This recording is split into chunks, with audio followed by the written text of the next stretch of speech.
Okay. Morning, everybody. Welcome to the Fire Committee for the Village of Port Edward for Tuesday, February the 13th. Before we start, we'll see if there's any declarations of pecuniary interest. None known. None known here either.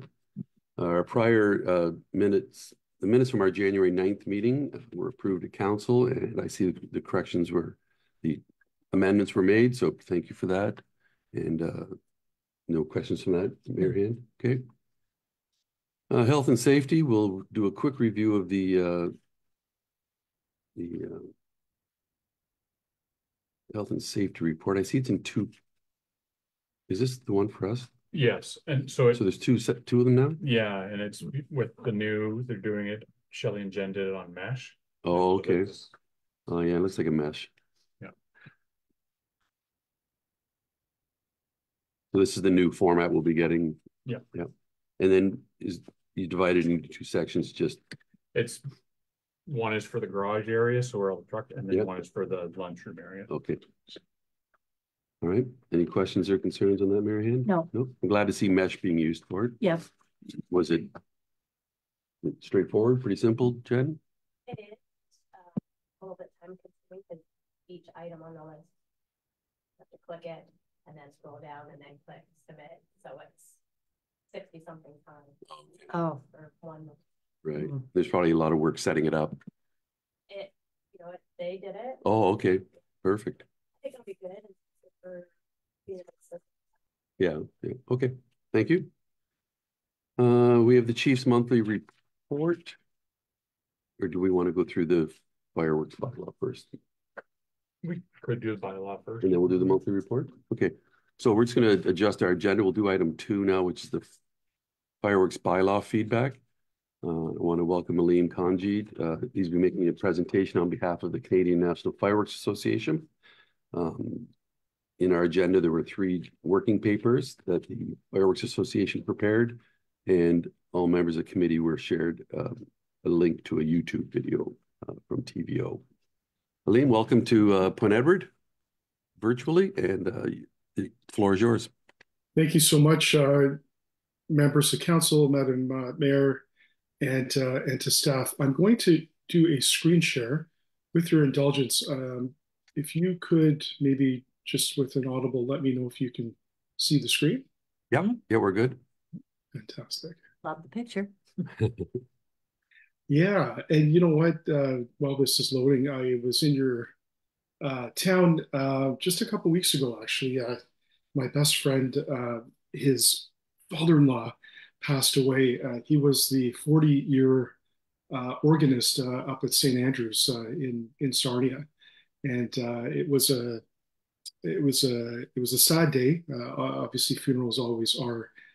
He passed away on New Year's Day after playing the organ at St. Andrews just the night before, and he'll be sorely missed. So I was down there and did have some fries under the bridge before my drive back home, which is always a tradition in your part of the world. So maybe I'll just get to it with your indulgence. I put together a presentation here, and by the way, there's been some fantastic questions in from councillors that I'm going to try to get to and address. Maybe just by way of background, the Canadian National Fireworks Association has been established since 2013. We advocate to governments, work with fire chiefs on the very legal and permissible fireworks industry. There's a number missing from that second bullet, but we do have vendors across the country and enthusiasts. One of our members is K&H Fireworks out of Tecumseh, employing about 80 full-time and 15 seasonal workers, including many from your community. We partner with all levels of government, and I'll talk a little bit about this in a few moments around fireworks through our vendor certification employee training program, our Be a Good Neighbor program. I'll talk about that momentarily as well. Advocacy with regulators and strong and engaged member compliance. Really what we preach is that industry and government should accept the responsibility, led by education, to ensure that people are using the set of, what are over 4,000 of these products that are tested strenuously by our federal government, NRC, and are allowed to be used. They should be used correctly and in the right way, celebrating communities and cultural traditions. I know that there was, as a option for consideration, a ban in your community, and this is something that I wanted to talk about and answer questions around today. I think one of the questions will come down to enforcement. Um, does a bylaw, as any bylaw that any municipal government would pass, is to have the enforcement and the teeth to make sure that your residents are getting what you're proposing. Obviously, you're a town that's on a border and audible in terms of what happens across the border. And how would that be enforced, if at all, if you are enforcing noise issues from the handful of people I note that have raised exception, and I know others have raised support for this. What kind of cutoff times would be in place? We see this in communities across the country. I've worked with probably 200 communities in the last couple of years across Canada, and many have a cutoff time, whether that's 11 p.m. or midnight, or midnight 12:30. If fireworks are allowed on New Year's Eve, things like that that make it reasonable for people to use the product safely and respectfully. Rain dates as well. We do see that in some communities that allow for the day after, if in fact May 2/4 or Canada Day or Diwali, by way of example, is a rain day. I think when you're looking at enforcement as well, I note that there were a handful of complaints in your community, but the questions really to ask: how many are from the same caller? Are we talking about multiple callers from the same household or the same street? Is that more of a personal issue, or is it more community and widespread? And I have seen other communities actually track this and track the repeat callers to show that it may just be one person's issue as opposed to a community. And who's being consulted? I know down the road, obviously from you guys in Sarnia, we did see the inclusion of Lunar New Year not too long ago, Diwali, pardon me, as well as a fireworks permissible days. These are celebrations observed by many across the world and in your communities, and have included fireworks as part of celebrations for centuries. Important as well to say that bigger community events, they will not stop individual use. People will always want to use the product in an individual way and perhaps in their home, and we've seen a lot of that, although curtailed since COVID in terms of use. A lot of use during COVID. That's cooled off, and part of that was driven by the fact that you're only able to stay at home and go outside on your property. I think a big question as well that your community would have is if you are moving forward with a ban as an option, why should those restrictions be harsher as compared to others in southwestern Ontario, Lambton, and in other places? Our thinking really is that education is the key to compliance. And I'll talk a little bit about that as well. I mentioned earlier our Be a Good Neighbor program that gives people the information. This is provided on the point of sale, where our vendors provide this information on the point of sale. And what it is basically is the federal rules around fireworks use. And yes, there are statutes that govern how fireworks should be used. The problem is people generally don't know what those rules are. And, we can get into the technicalities of the Government of Canada's rules, and they're available, on the Government of Canada's website, or, you can really go by our Be a Good Neighbor program, which distills those rules. And they are to inform your neighbors ahead of time, respect the environment, prepare ahead of time, be safe when using fireworks, celebrate responsibly, and of course, clean up when you're done using fireworks. And again, we feel that folks should be respectful of their community, and their neighbors when using fireworks, and to know the rules, because every community is different. Um, I spoke earlier about our Be a Good Neighbor program. All of this is available, I should have said at the top of the presentation, at nationalfireworks.ca. All of our information is available. We customize programs that work in communities across the country. And the great news around that is that it doesn't cost your taxpayers a penny. That's something that we do as an association. I may have seen some of you out at AMO last year in London and FCM as well. And we participate in working with local governments very actively with municipal governments. And this is just another look at the Be a Good Neighbor program. These are the federal rules I mentioned earlier in the top of your screen, and this is how we distill it down through our association. The papers that were mentioned at the outset, and thank you for mentioning that, are things that we have worked on, research papers around the banning of fireworks, the environment, and animals, and dispelling the myth of silent fireworks. I'm happy to talk to you more about that in your community. But again, all of these research papers that we have done are all available at nationalfireworks.ca, and really is an education first approach to fireworks.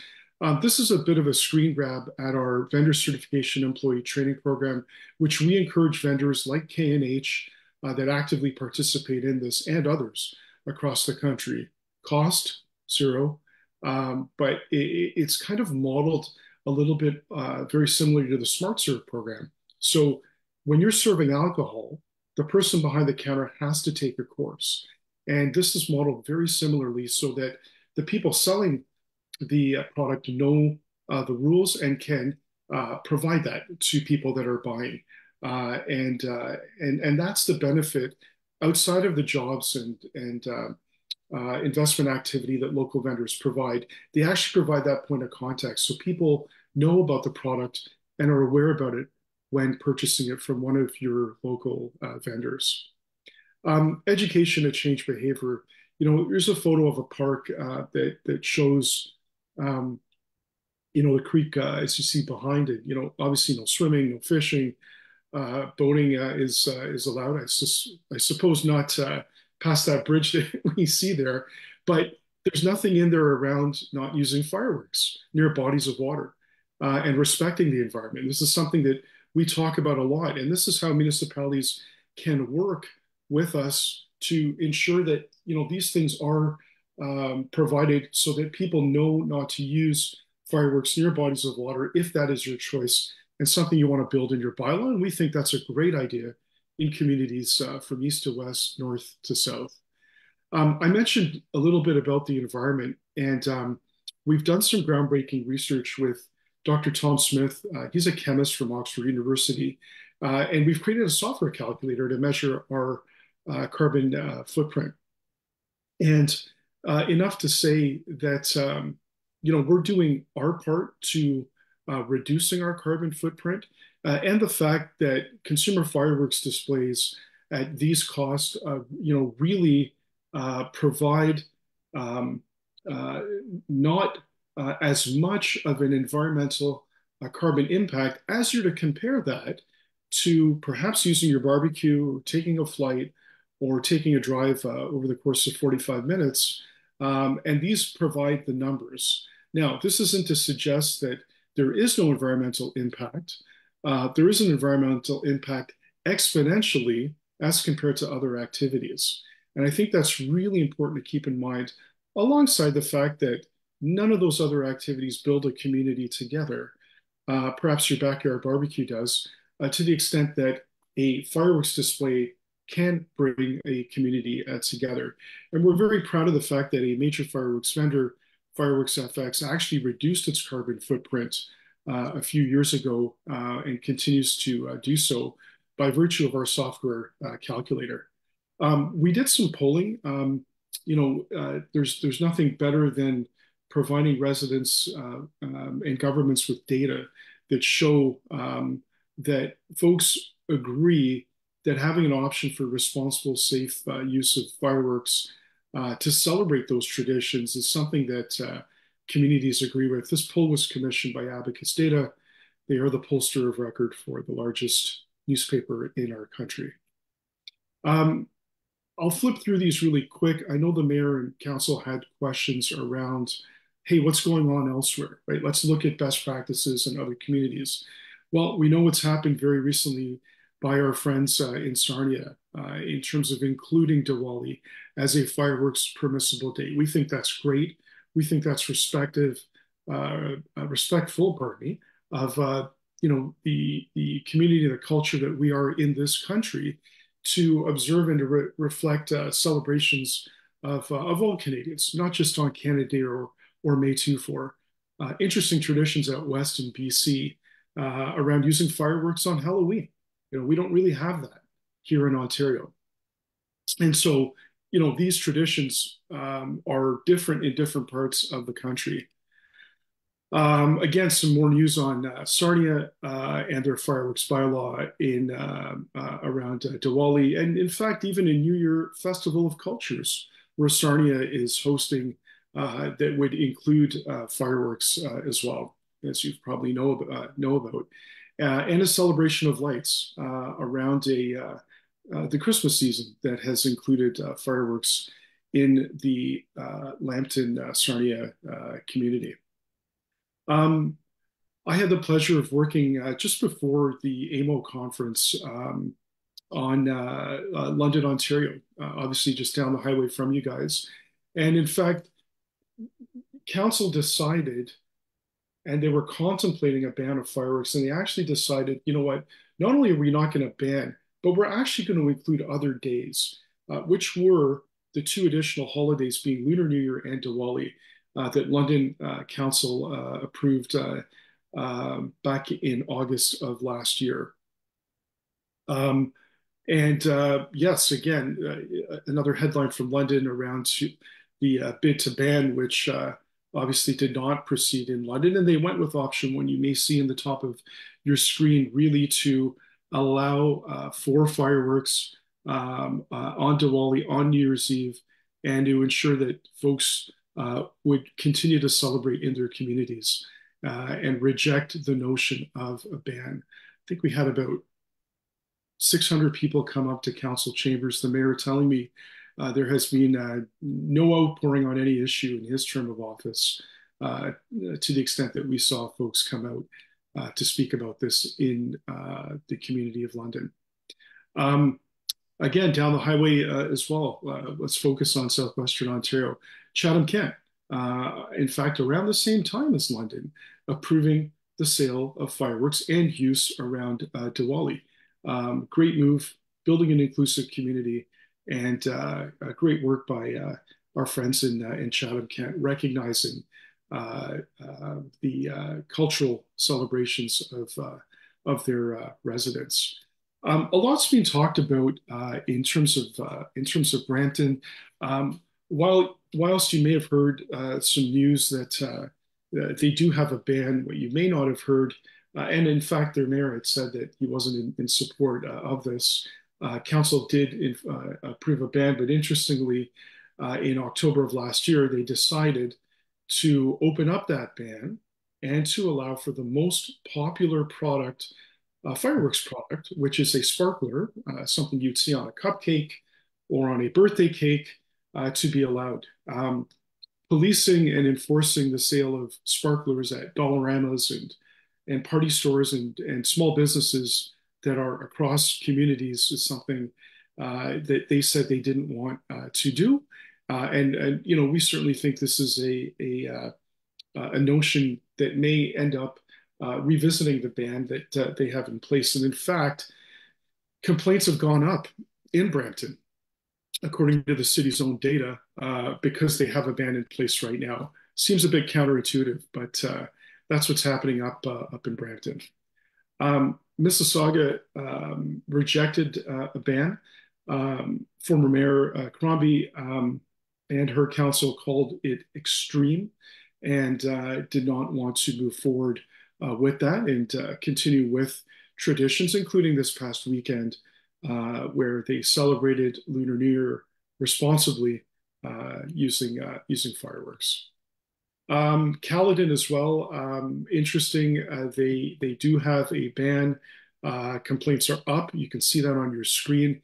And I can tell you that council is very, very interested on reopening the ban because they know it can't be enforced. And they know an education-based approach to fireworks is something that will work in their community. So they will be opening that discussion back up.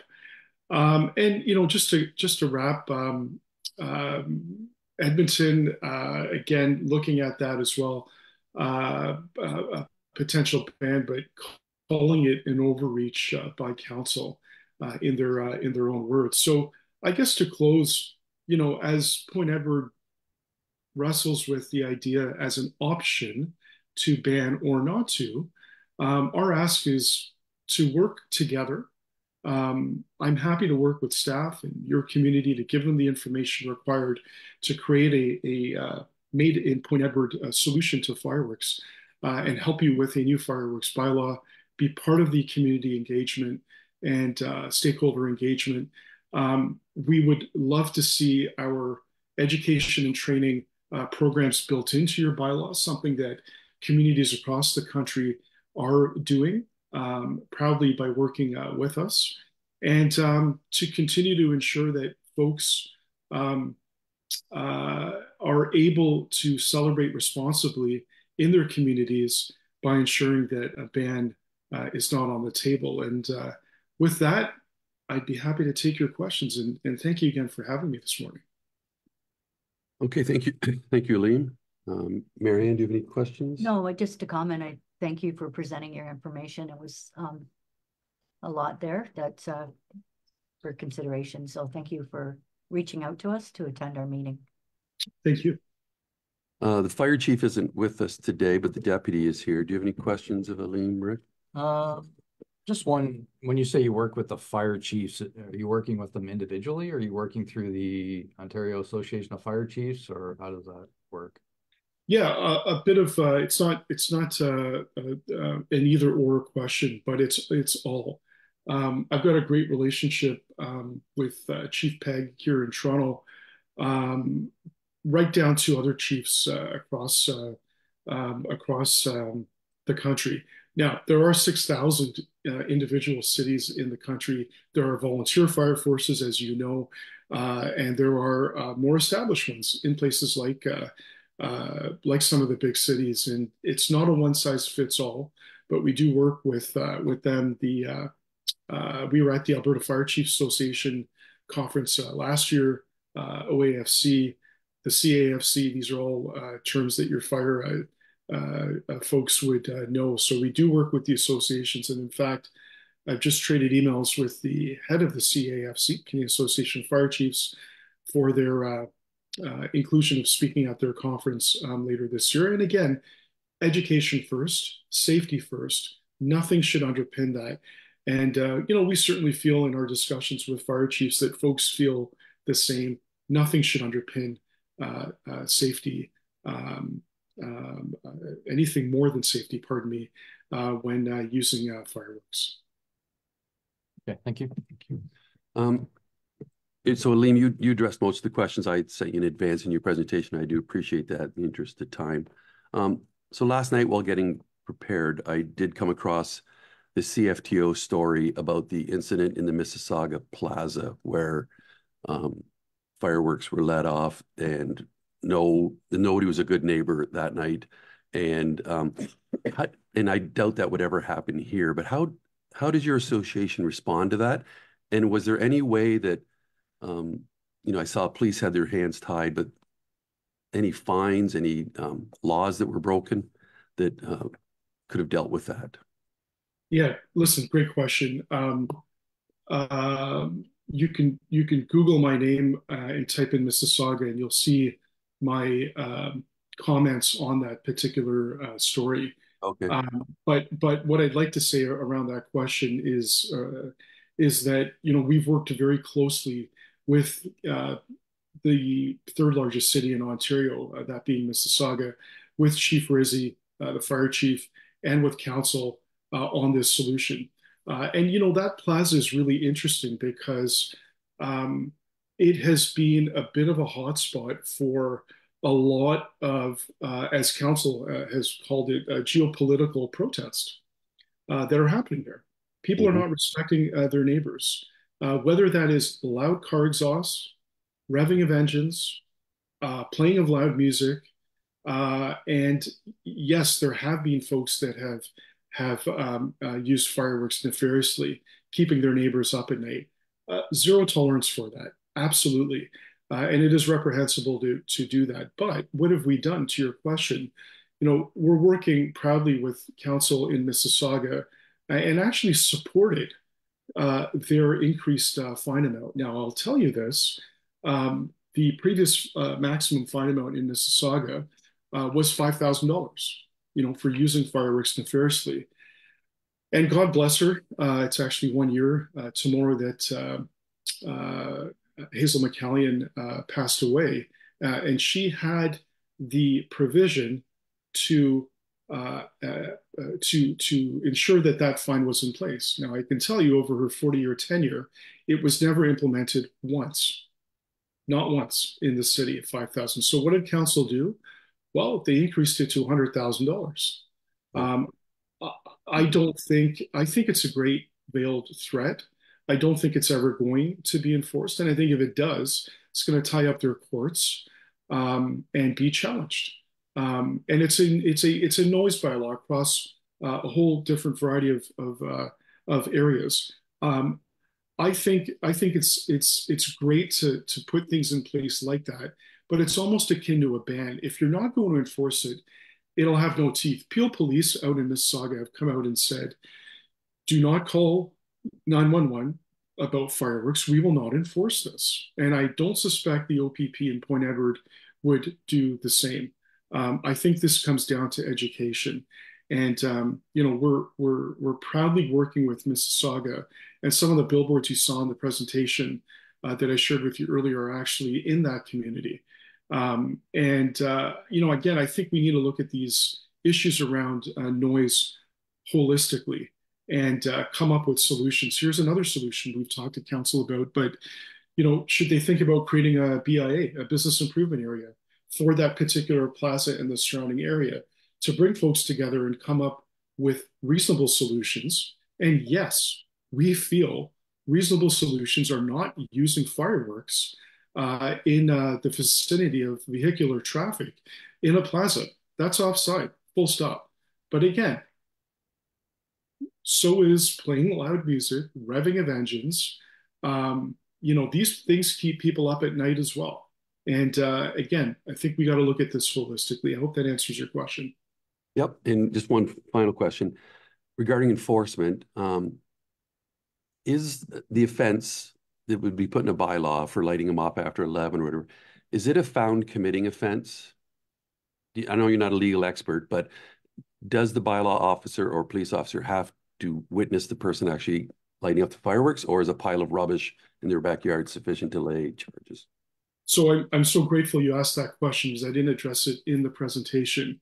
And this is, you've literally hit it with your question.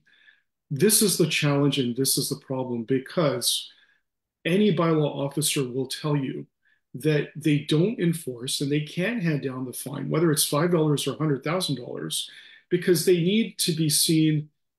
The person needs to be seen igniting the firework and be in the act of igniting that firework. And it's a fleeting nature. It's a fleeing nature. By the time someone calls bylaw enforcement, or there are calls that are made to bylaw enforcement, the person's often gone, right? So you can't enforce it, right? By the time one of your residents calls, the person's already done using the product. If they're using it nefariously, if it's outside the prescribed time, the person's often gone. So it is a fleeing nature of use, because of the fact that the product is only used for seconds, sometimes minutes, depending on the product. And again, your question may be, well, what do we do then about enforcement? How do we enforce this? How do we protect the neighbors? Our solution is education. Once again, educate folks so that they know the right way to use this and are respectful and mindful of their neighbors. that is the way through this. Okay, thank you for your time, Aleem. Any other questions, Mary? Since No.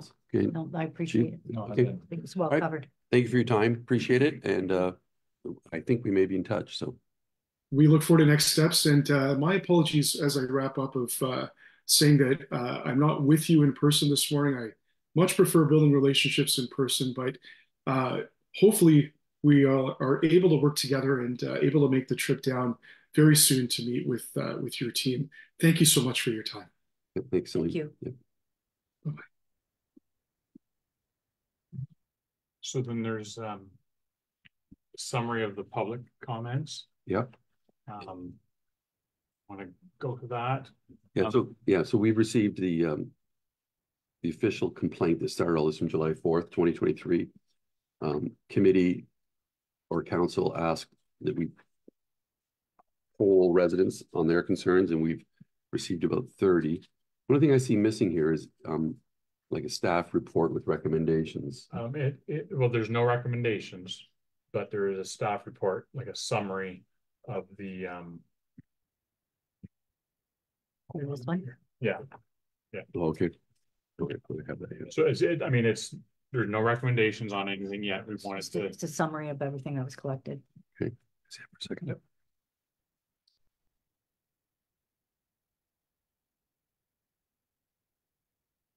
Interesting, 14, it's almost like 14 to 14. On each side. 14 So to 14. what is the view of Chief McKenzie on this? Like, if you guys have met in the last month a couple times, probably. Yeah, no, without, I mean, I don't want to speak for him. I don't know. Nor do I. So Yeah. I would ask that we defer it until we can get a meeting together with the chief and the CAO and myself, and Okay. if that's acceptable. Yeah, okay. I thought that was happening in the last month, so it didn't. So if we give it another month, you'll be able to get Yep. something to us. And then another month, you'll still be here, Mayor Hand. In March, yes. Yeah, so for the March meeting, we bring it forward with If that works, yeah. with any some background and any data, and then where the fire department's view is on next steps. That's like a fair. Well, you and I chatted about it might like deferring because of the, sorry, Doug's vacation. And then I would like everybody to be here for the discussion. So if we can bring it to the next fire committee meeting in March, and then hopefully 12 or something. it would be nice if you would need to know what our direction is, because you wouldn't be able to draft a bylaw. Well, Would you be able to do it in the 2 weeks after committee? possibly. I mean, it depends on, we have a bylaw now, so it depends on how Much we want to tweak it. exactly. I mean, if we want to add a couple of, like, there's allowances in there for certain dates now. If all we want to do is add a couple of possibilities in there. It just depends on how far we want to go. I mean, we can have a chat with our presenter and see about including his education material somehow. I'm not sure exactly how you do that, but whether it's part of the bylaw or just we start sharing that material with the public.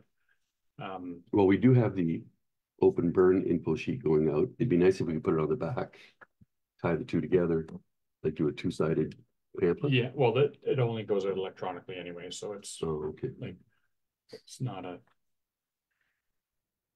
that's not a big deal. Yeah, we could get it together or not. Yeah, either together or separate. Yeah, okay. Yeah. Okay. But I think if we defer it to the next meeting of the committee and we'll, I mean, committee the staff can come forward with a recommendation, whether that's going to be what committee wants or not, I don't know. Yeah. But we do like to act on staff's advice Yeah. and recommendation from the chief, because he has the knowledge on what's the best practice for this village. So I'd like to see his Okay. opinion or his thoughts.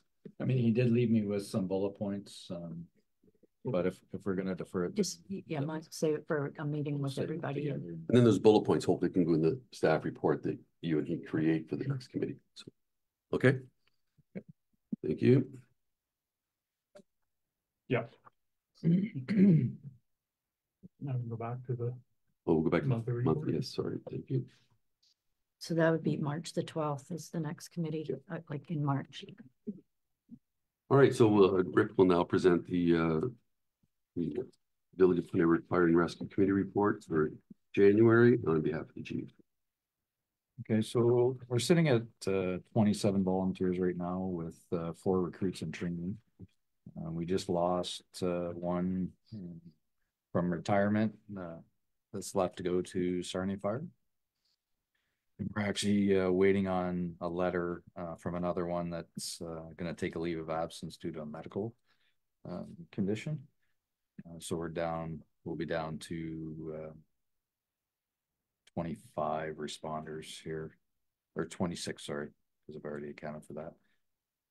So we outlined the training for the month of January. Did some fireground tactics. We did our medical review, which is pretty standard for us in the month of January. And we did some firefighter survival training and evolutions, and we utilized Lambton College for some of that training. We had 9 calls for service, one being a fire and homeless encampment near Exmo Street. And we had a fairly serious collision on the 402 involving transport trucks.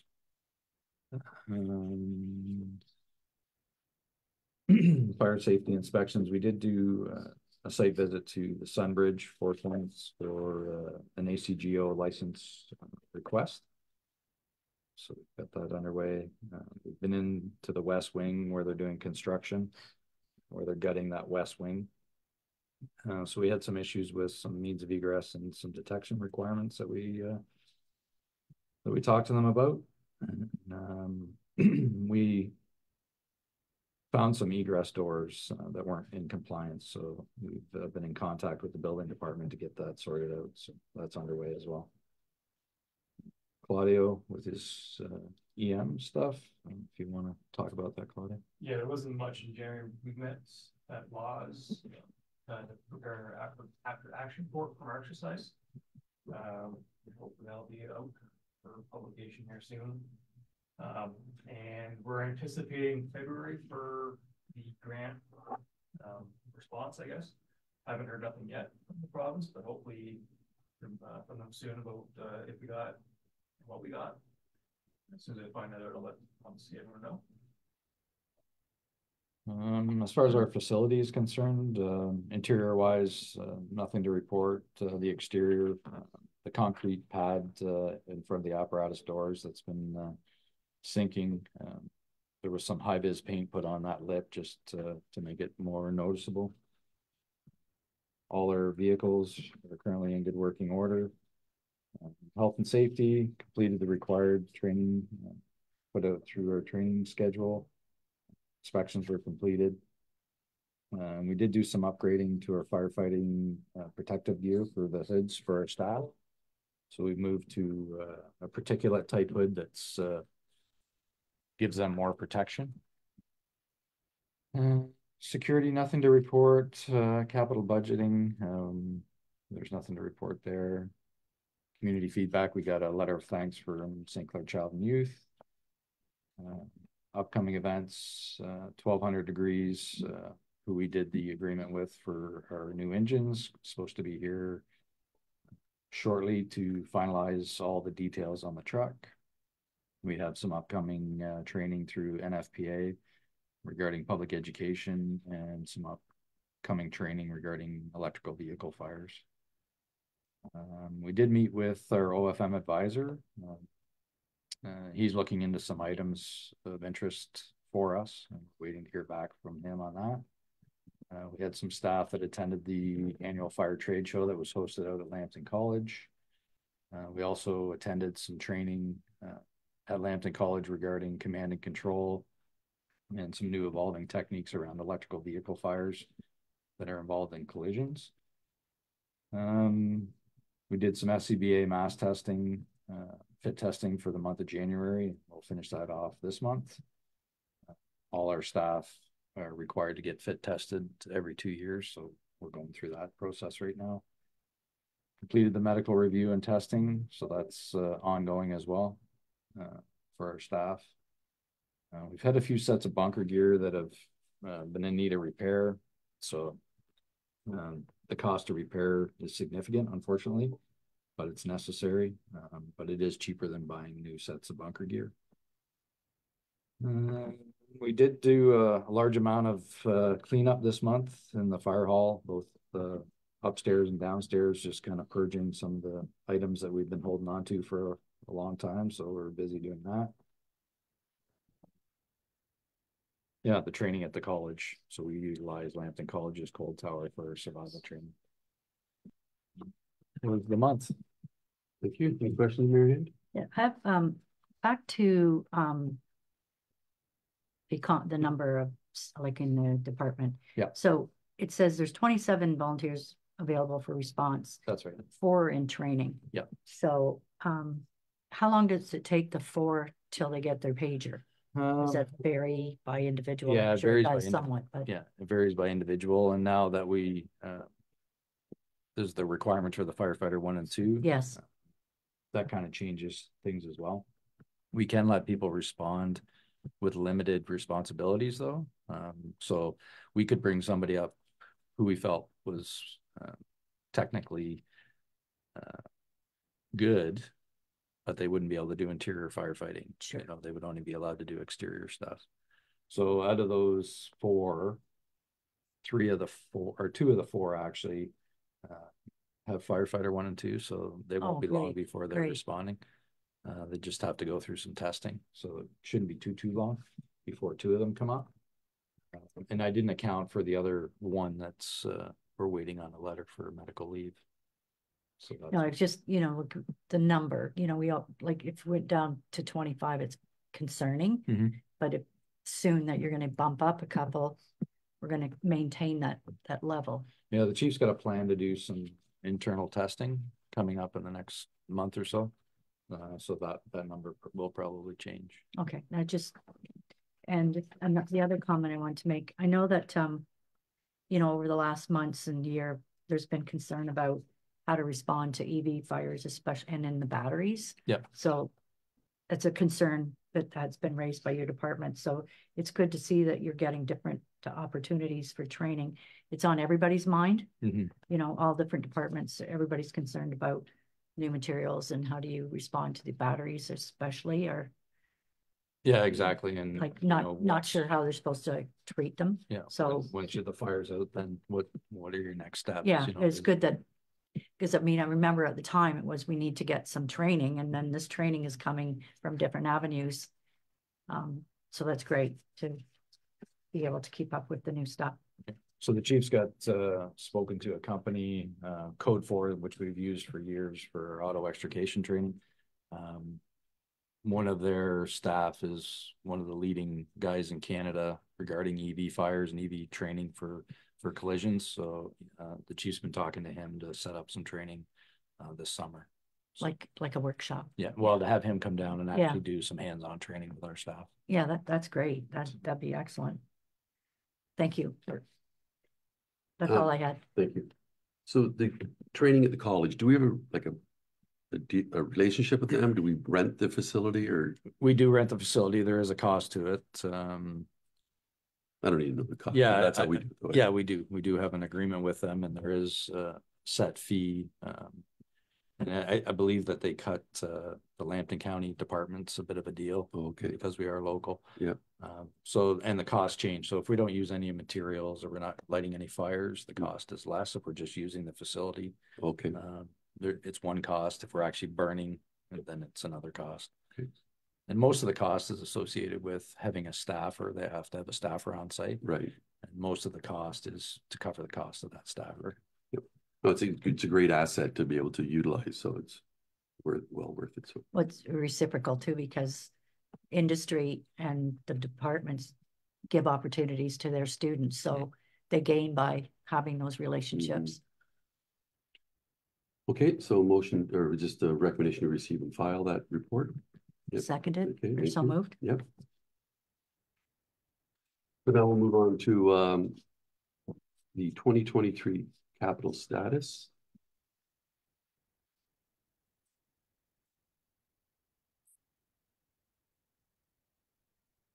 Let's see that we are 23,000 underspent, which is lovely. And we are moving 3,000 for obstacle into reserves. Is that correct, Tina?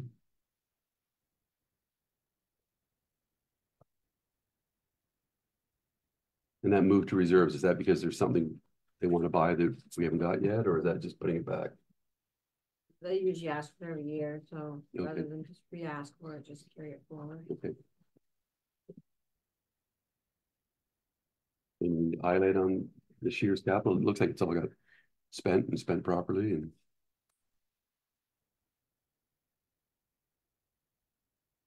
Yeah, so I think we had an overage in the bunker gear department. The cost of bunker gear is just inflated now. So for 2024, we'll put additional monies into, we typically do, we try to replace so many suits per year. So we'll have to add a few dollars to the capital for 2024. so did you buy less suits this year to try and be close to, because you're only $1,600 over, which is a half a suit. no half a suit. Yeah. Yeah. So I had Too bad. So someone's got pants. Yeah. Um, So But- we had some members that we really needed to get into suits. So that was why. but you also, it took like 8 months or something to get that order, right? Well, we ended up canceling that order. Oh, that's right, and got then new we- supplier. And then we got a different suppliers. So So that's probably the different supplier cost more then? no, they're No, roughly the same. Same, Yeah. okay. But they've increased the cost of the suits. But then you got it right away once you found a new supplier. We actually got it Yeah. early. Yeah. Some of the suits weren't even supposed to come in until now. Yeah, So, but we ended up receiving before the end of the year, which was good. Okay, any other questions or comments on capital? No. We're good, Tina? Okay. We'll move on to operating. And from what I see, you're proposing a 4.5% increase to operating for the fire department. Can I go back to Claudio's comment about a grant? Is that for capital, for operating, Capital. potential?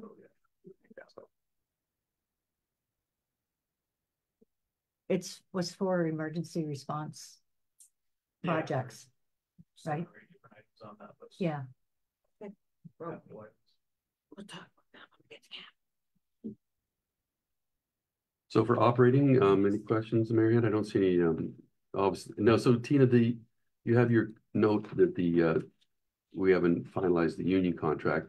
So are you saying those numbers will go up, or you put something in there to We reflect it? put something up, we use a percentage, but depending on what the, It ends up, but these have been increased by a fair number. Okay, because we won't say what it is, so that's showing our hand. Yeah. Let's discuss that. Yeah. Yeah, it's an inflator.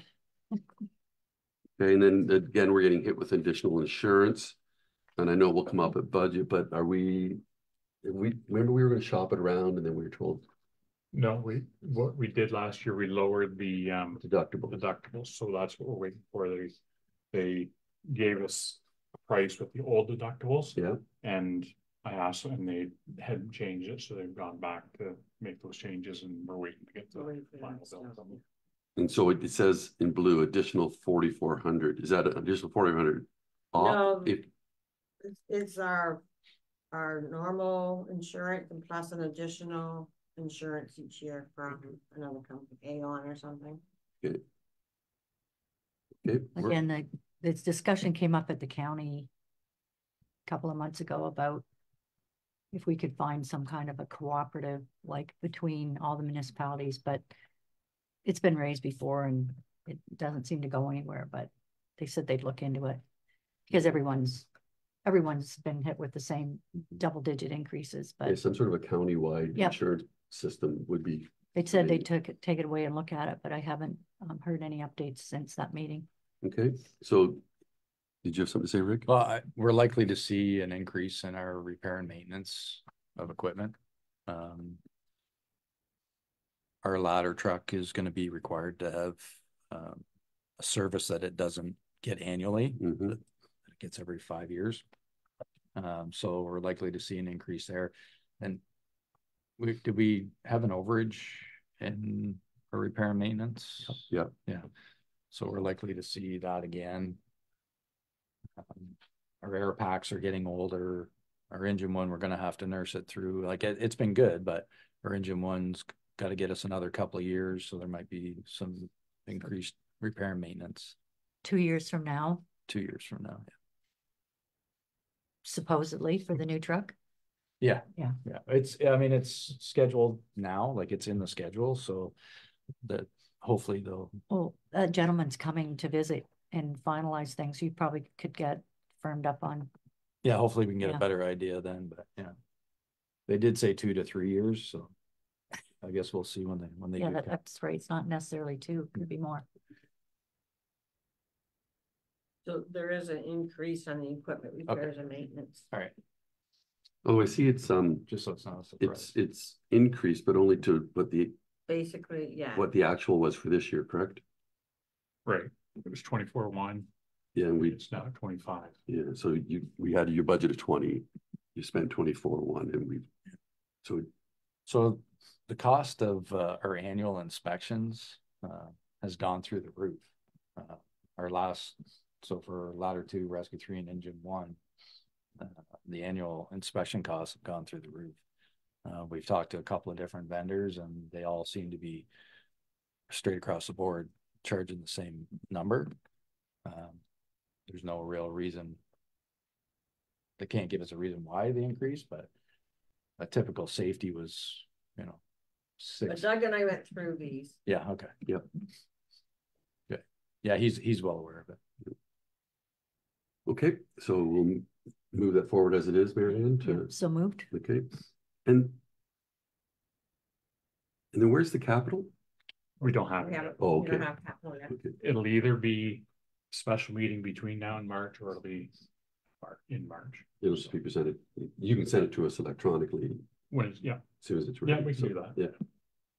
And then I mean, we don't have any idea yet what the numbers are, what the totals are, so Tina's working on putting that together and we'll share it with people. Yeah. Okay. And just for fire, I think, we've always seen some good fiscal responsibility from a department that difficult to plan your day. So to see that spending's pretty much on track, and that 4.43 start is a good spot, right? With the way inflation's been. So the way the industry's getting hammered with increases, I think that shows a lot of responsibility from the fire department. So appreciate that.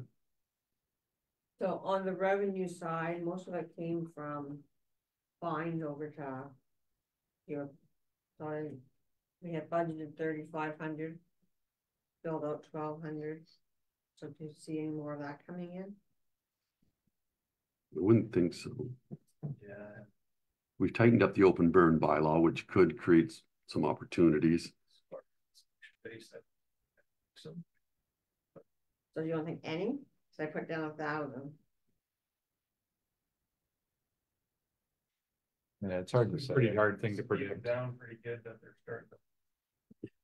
So I mean, it's minimal anyway. Yeah, I would, Yeah. I Rub would it in be there. concerned about that. I would leave it at 1,000. Yeah. Yeah. And Some of that was also responses also.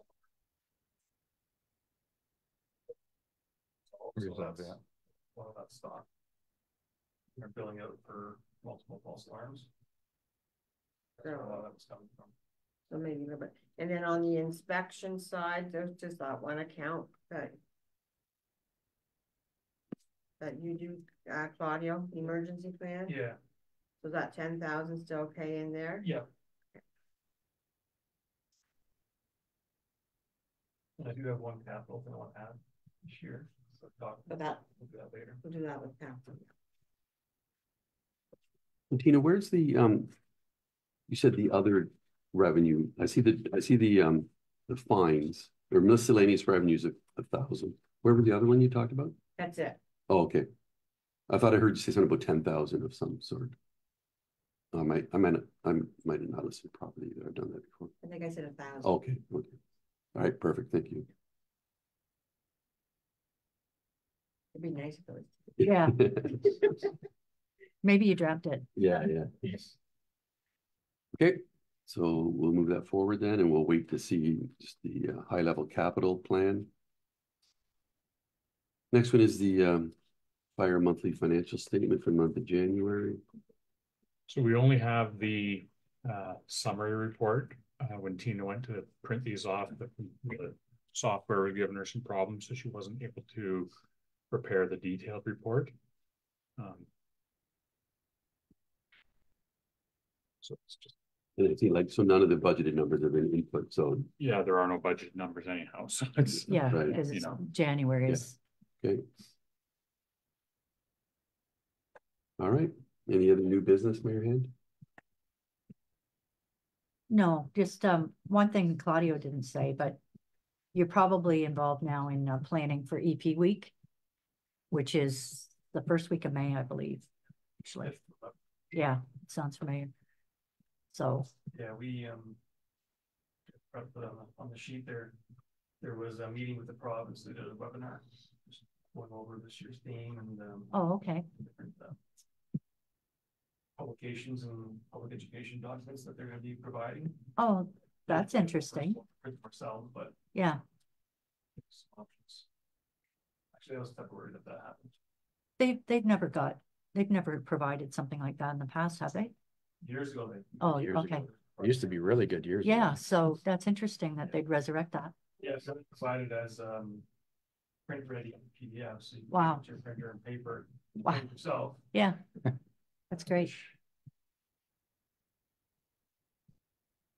Okay. Seeing no other new business, we will, our next meeting date will be Tuesday, March 12th, again at 8:30 in the morning, right after sunset, at sunrise, and we'll adjourn. Thank you. Or did you